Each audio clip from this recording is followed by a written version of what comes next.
Meu irmão, uma pergunta. O dízimo é bíblico? Nós, como igreja, no Novo Testamento, temos que dar dízimos? Olha só, meu irmão, o dízimo é bíblico, mas nem tudo que está na Bíblia é para a igreja. Certo, certo. O dízimo é um dos mandamentos e estatutos da lei de Moisés, tá? Então não pode ser aplicado à igreja. É porque o pastor da minha igreja disse que se nós não der o dízimo, estamos roubando a Deus. Estamos em pecado e seremos julgados e condenados como ladrão. Ele cita 1 Coríntios, eu acho. Esse texto de 1 Coríntios 6:9, ali no contexto, na verdade, não está falando nem de dízimos. O ladrão ali é em outro sentido. Não é no sentido dos dízimos, mas no sentido de dinheiro mesmo, de roubar dinheiro, de roubar mercadoria, de roubar qualquer outra coisa. É furto, roubo. Então são esses que serão julgados como ladrões, tá certo? Mas nesse contexto não fala nada a respeito de dízimo, não tem a ver com dízimo ali não. Tem razão, verdade. Além do mais, no Novo Testamento. No Novo Testamento nós não encontramos uma ordenança direta a respeito dos dízimos para a igreja dar dízimo.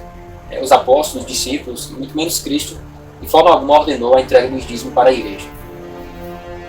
Ali em Mateus 23, quando Jesus diz: ai de vós, escribas e fariseus hipócritas, vocês dão o dízimo das menores coisas, mas esquecem do principal, juízo, misericórdia e fé. Jesus diz: deveis fazer essas coisas e não meter aquelas. Mas Jesus estava dizendo ali no contexto da lei, onde ele e os discípulos estavam debaixo da lei, a lei ali ainda estava em vigor, então eles tinham que dar dízimos. Ah, é verdade. Tem razão, meu irmão. Agora eu estou entendendo. Nas epístolas de Paulo, dos apóstolos, nós não encontramos uma ordem a respeito dos dízimos. No Novo Testamento, as ofertas são voluntárias, como o próprio Paulo ensinou em 2 Coríntios 9:7. Cada um contribua segundo propõe no coração, não por tristeza, por necessidade, porque Deus ama o que dá com alegria. Então temos que contribuir hoje segundo o que nós temos e não segundo o que não temos.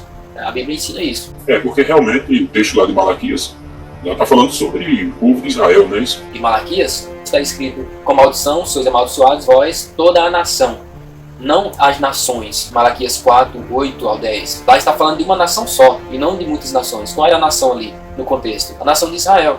Tanto é que lá no finalzinho do capítulo 4 de Malaquias, ele diz: lembrai-vos da lei de Moisés, meu servo, a qual lhe mandei em Horebe, para todo Israel. Ou seja, ali o profeta Malaquias estava sendo usado por Deus a repreender os sacerdotes, os levitas, que estavam sendo injustos na questão dos dízimos, que não estavam entregando ali os dízimos corretamente, não estavam entregando a parte das viúvas, dos órfãos, dos estrangeiros. Assim, eles estavam roubando a Deus. Então aquela maldição de Malaquias é sobre o povo de Israel no período da lei. Pois todo aquele que não desse os dízimos e qualquer outra das leis de Moisés não cumprindo, havia uma maldição da parte de Deus sobre o povo.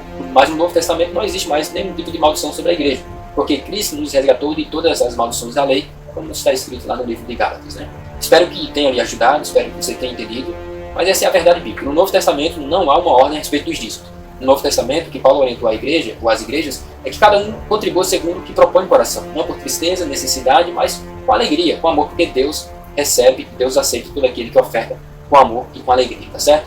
Deus abençoe, meu irmão. Muito obrigado, meu irmão. A minha dúvida era essa, não esclareceu bem. Agora sim, muito obrigado, Deus abençoe. Amém, graças a Deus, que bom que você entendeu.